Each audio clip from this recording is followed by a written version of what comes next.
Land of Shivaji Maharaj goes to polls in 5 phases, in a race where local politics hold more sway than the national narrative.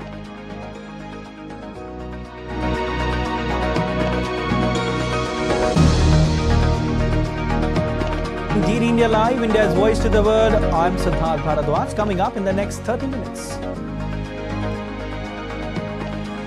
Israel finally axed 2 of its officers by sacking them after finding grave errors in strike on aid workers.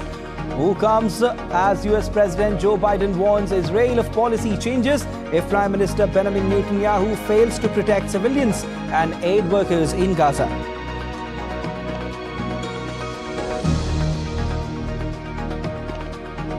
US Treasury Secretary Janet Yellen calls for a level playing field for US workers and firms during her China visit.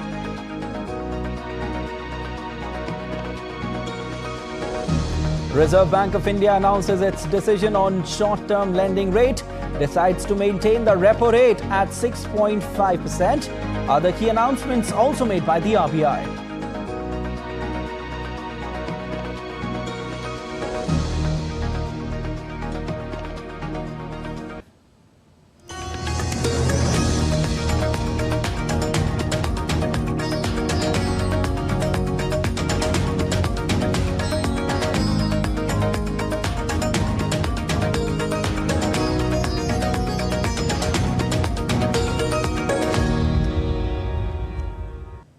Let's begin with the latest news on the world's largest democratic election in India.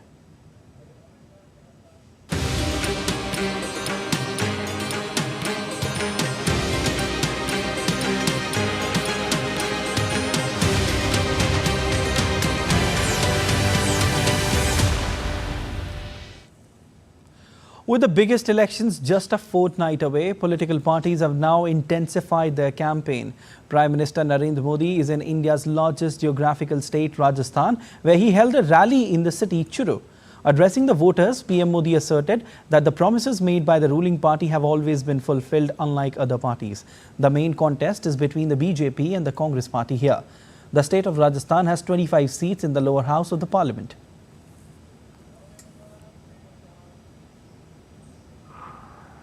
जो कहती है वो जरूर करती है। दूसरी पार्टियों की तरह भाजपा केवल घोषणा पत्र नहीं जारी करती, हम तो संकल्प पत्र लेकर के आते हैं।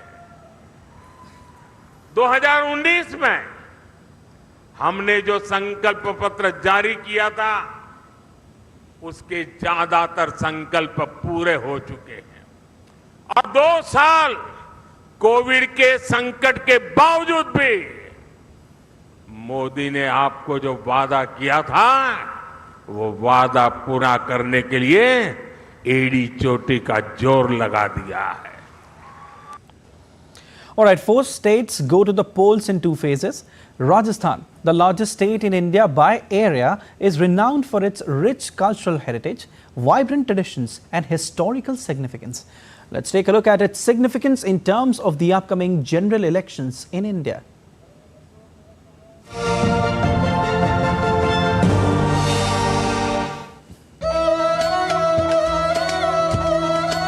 The mention of Rajasthan brings to memory rich culture, history and heritage that has stood the test of time. Rajasthan is synonymous with tourism.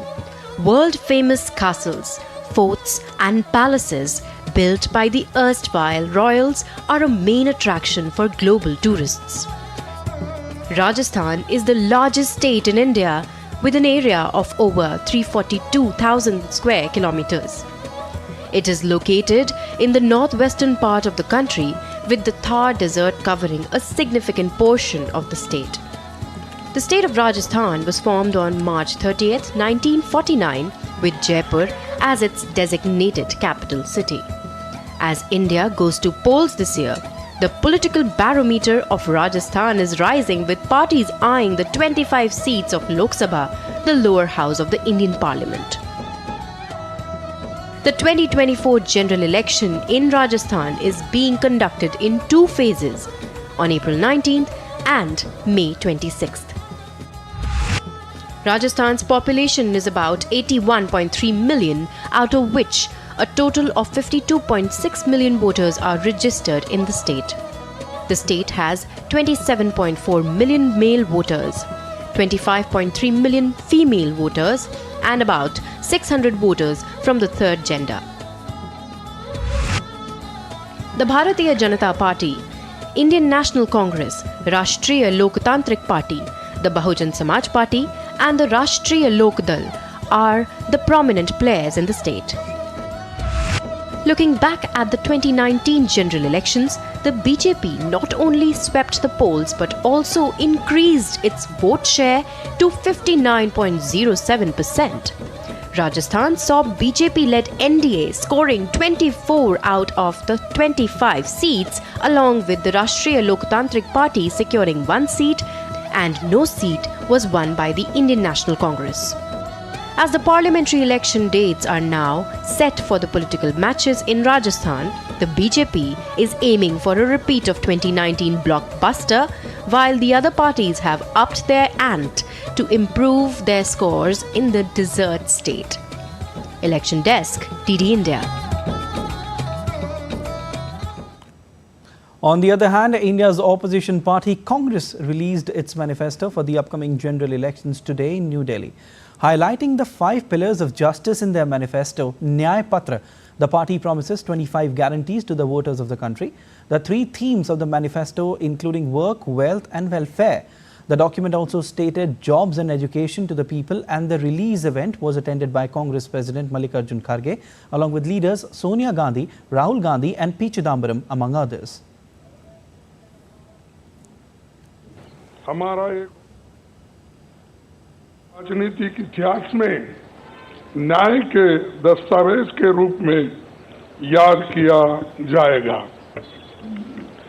Rahul ji के नेतृत्व में चली भारत जोड़ो न्याय यात्रा में 5 पिलर्स पर ध्यान केंद्रित किया गया था। यात्रा के दौरान युवा न्याय, किसान न्याय, नारी न्याय, श्रमिक न्याय और हिस्सेदारी न्याय की घोषणा की गई थी। जहां कहीं भी हम गए, इन न्याय की बात हमने करी थी और इसकी गारंटी भी हमने दी है। With an attempt to increase voter turnout in the country, the Election Commission of India held a press conference on Friday in the national capital, New Delhi. The Chief Election Commissioner Rajiv Kumar addressed the municipal commissioners from major cities and districts and directed them to prepare a booth-wise action plan for enhanced participation and behavior change, which people are self-motivated to vote. A booklet on voter apathy was also released on the occasion. SWEEP program is ECI's flagship program to educate and spread awareness to the voters and promote voter literacy in India. Through different modes in the program aims to create understanding of rights amongst the voters.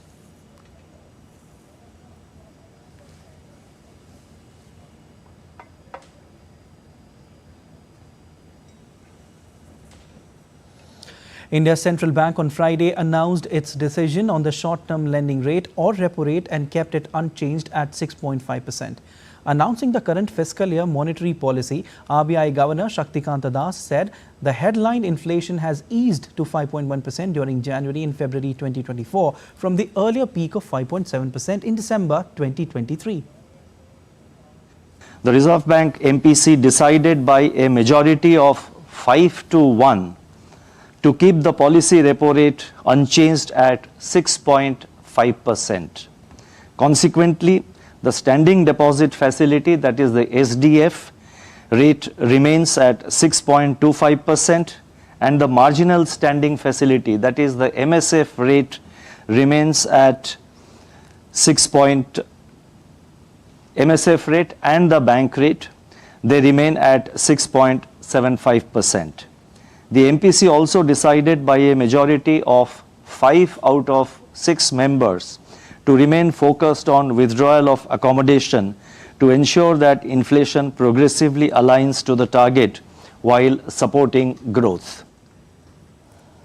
RBI Governor noted that inflation has come down significantly, added that robust growth prospects provide the policy space to remain focused on inflation and ensure its descent to the target of 4%. CPI inflation for the current year 24-25 is projected at 4.5%, with Q1 at 4.9%, Q2 at 3.8%, Q3 at 4.6%, and Q4 at 4.5%. The risks are evenly balanced. Inflation has come down significantly but remains above the 4% target. The Reserve Bank has retained real GDP growth forecast for 2024-25 financial year at 7%. RBI Governor Shaktikanta Das said that the domestic economic activity is continuing to expand at an accelerated pace. Rural demand is gathering pace, improving employment conditions, and sustained growth in manufacturing and services sector should boost private investment. The real GDP growth for the current financial year 2024-25, which started on 1st April. The real GDP growth for 24-25 is projected at 7%, with Q1 at 7.1%, Q2 at 6.9%, and both Q3 and Q4 at 7% each. India's External Affairs Minister Dr. S. Jaishankar on Thursday said that one of the biggest achievements of Modi government is that it has carried out rescue operations abroad numerous times. Jaishankar said that one of big achievements of the Modi government is that every Indian feels safe wherever they go. Many Indians today live outside India, they travel outside India, they study outside India. You see, last few years we've had some big challenges.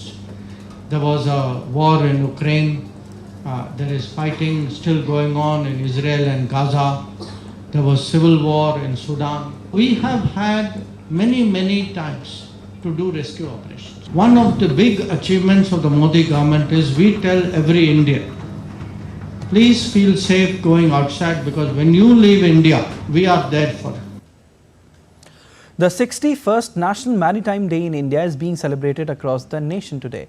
The day commemorates the historic embarkation of the first Indian-owned vessel, SS Loyalty, on her maiden voyage from Mumbai to London, which took place on April 5th, 1919. The National Maritime Day in India holds significant importance in commemorating the maritime heritage and acknowledging the contributions of the maritime sector to the nation's growth and development.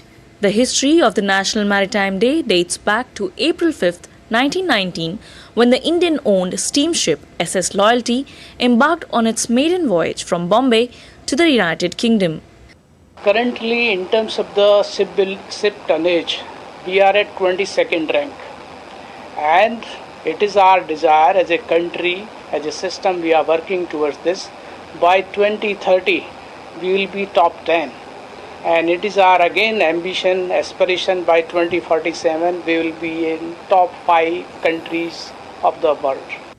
In recent years, there has been a renewed focus on leveraging India's vast coastline and maritime resources to boost trade, tourism and blue economy sectors. Initiatives like Sagarmala and Amritkal Vision 2047 are aimed at unlocking the full potential of the maritime sector and driving inclusive development across coastal regions.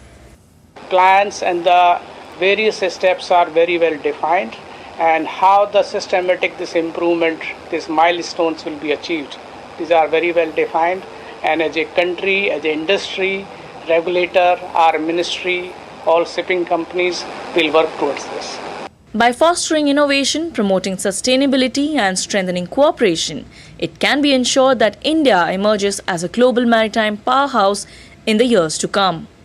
As India continues to strengthen its maritime infrastructure, policies and capabilities, it is poised to play a prominent role in the global maritime arena, trade and sustainable development. Shama Mishra, DD India, Mumbai. And let's take a look at other stories making news today. Indian Coast Guard ship rescued 27 Bangladeshi fishermen adrift near the Indo-Bangladesh International Maritime Boundary Line due to machinery breakdown. The rescued Bangladesh boat and crew were handed over to the Bangladesh Coast Guard ship at the IMBL. An MOU exists between the two parties for mutual cooperation. The Indian Farmers Fertilizer Cooperative signed an MOU with the Acme Clean Tech Solutions Private Limited on Friday to promote sustainability in the agricultural sector. Acme will supply about 200,000 metric tons of ammonia to IFCO through a renewable energy route. This initiative is in line with PM Modi's vision of the National Green Hydrogen Mission. A massive fire broke out in the campus of Power Distribution Company in the Kota area in the central India's Chhattisgarh state. Residents near the area evacuated their homes. Police and firefighters arrived at the scene to douse the fire. No casualty has been reported. Muslims across India offered the last Friday prayers of the holy month of Ramadan. Devotees look forward to the celebrations of Eid al-Fitr festival next week, which is a time of joy, reflection and renewal. Well, still to come on this edition of DD India Live. Joe Biden warns Israel of policy changes if Netanyahu fails to protect civilians and aid workers in Gaza.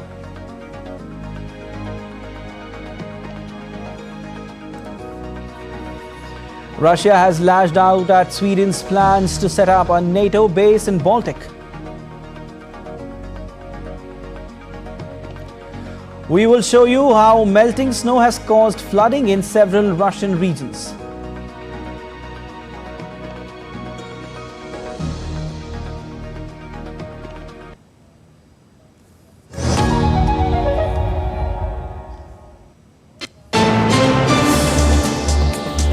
Voice of a rising aspirational world. Stories of challenges, struggles and accomplishment.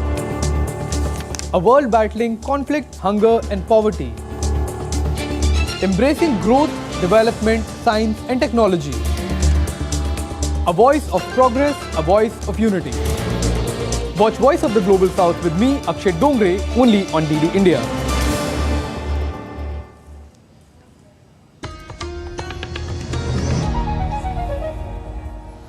You're watching DD India Live. I'm Siddharth Bharadwaj. As the Israel-Hamas conflict continues, finally Israel has acted against two of its officers, sacking them after finding grave errors in strike on aid workers. The move came after Israel made public the findings of an inquiry into the killing of 7 aid workers in an air strike in Gaza.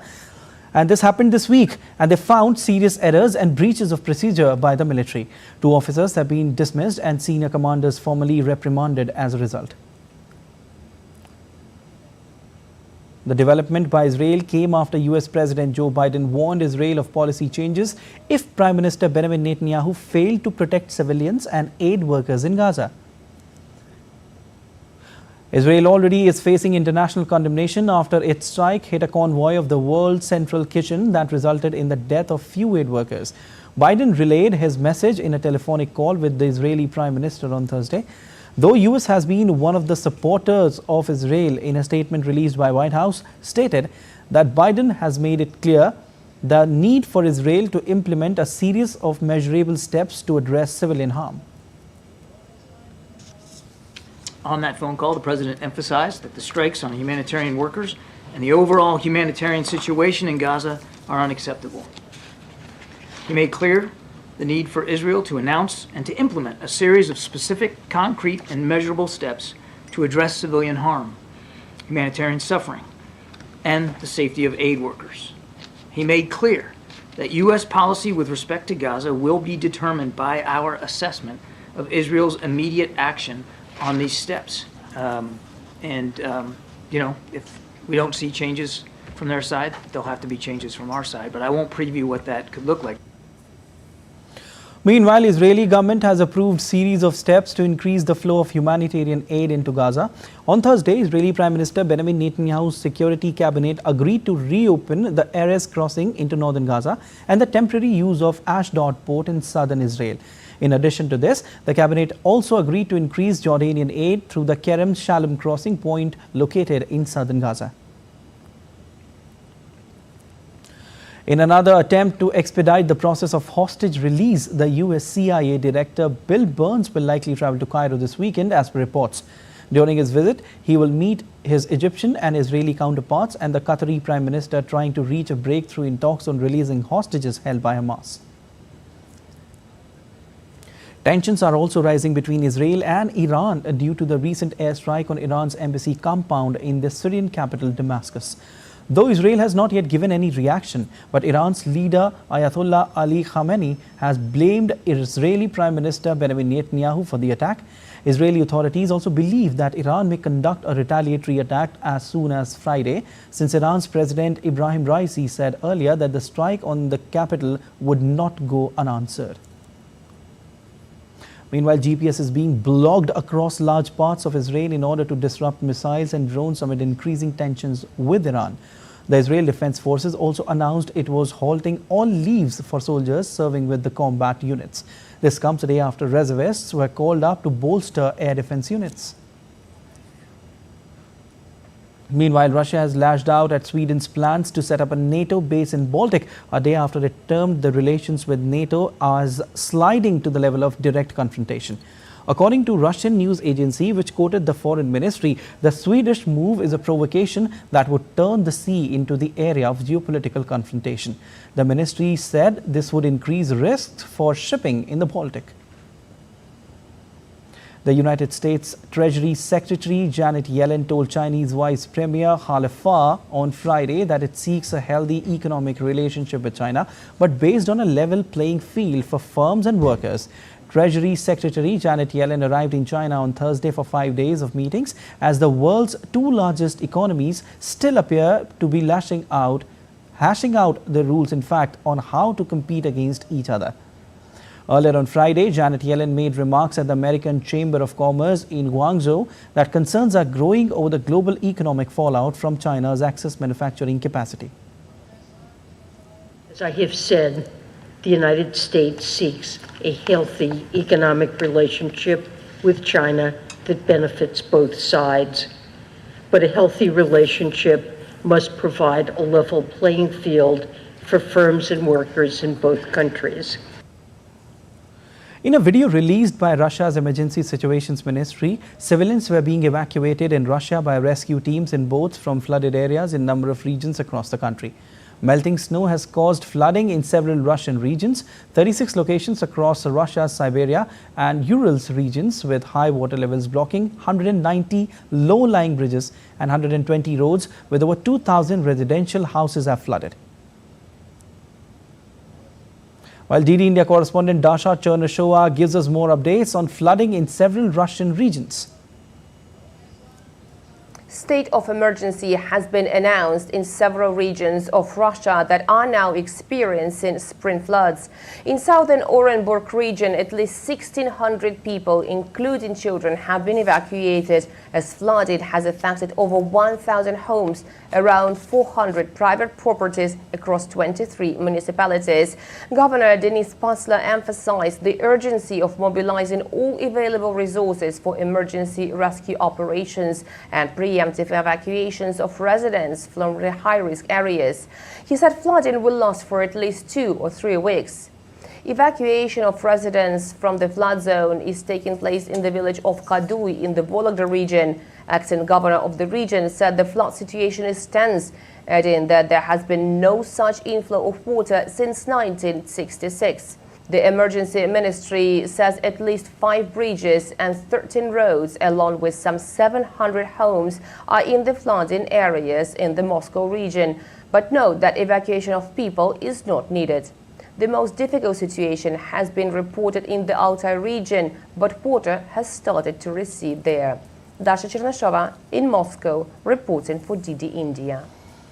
And in the run-up to the 2024 parliamentary election in Maldives, Transparency Maldives, an anti-corruption organization, has sounded alarms on the misuse of state resources by incumbent Muizu administration. In a social media post on X, the organization said that the government's moves potentially compromise the fairness of the electoral process. The organization highlights a worrying trend of announcing development projects during campaign visits, raising suspicions of political manipulation. Notably, the surge in political appointees and the utilization of state-owned enterprises for political gains signal a deepening patronage system, fostering an uneven electoral playing field. Transparency Maldives called for immediate action, urging the incumbent administration to cease the abuse of state resources for electoral advantage. The Assistant High Commission of India at Kandy in Sri Lanka organized an iftar on Thursday. The event was attended by prominent Muslim members of the community. The event showed a glimpse of India's efforts at promoting people-to-people ties and commitment towards deepening the long-term economic partnership. The 5,000 plus yoga enthusiasts to participate in the 75th day countdown to International Day of Yoga 2024. The Mahotsav will also witness active participation of Gram Pradhans, Anganwadi workers and Asha workers, self-help groups, Ayush health and wellness centers, resident welfare associations, women welfare organizations, school children and more. The event will highlight the holistic health and wellness approach, taking note of the power of yoga. In the ongoing journey of 100 days countdown of International Day of Yoga 2024, more than 5,000 yoga enthusiasts will be participating at the 75th day countdown, which is being held at Wadia College Sports Ground, Pune on the 7th of this month. Moving on to Indian Premier League now. Sunrisers Hyderabad will take on defending champions Chennai Super Kings today in Hyderabad. Sunrisers Hyderabad suffered a heavy 7-wicket defeat while defending 163 runs against Gujarat Titans in their last game. Pat Cummins-led Hyderabad have won one of their opening 3 games this season and are currently placed at 6th position in the points table. Meanwhile, Ruturaj Gaikwad-led Chennai Super Kings also witnessed a shocking 20-run loss against Delhi Capitals in their first game. However, Chennai are placed in the 3rd spot in the points table with 2 wins in 3 games. CSK have recorded 4 wins in their last 5 meetings against SRH and will enter the upcoming clash as favourites. Alright, that's all for this edition of DD India Live, but let us know your thoughts on the news of the day. You can connect with us on Facebook, X formerly known as Twitter, and Instagram. We'll be back with more news as it breaks here on DD India. I am Siddharth Bharadwaj from all of us here in Delhi. Thanks for watching DD India Live.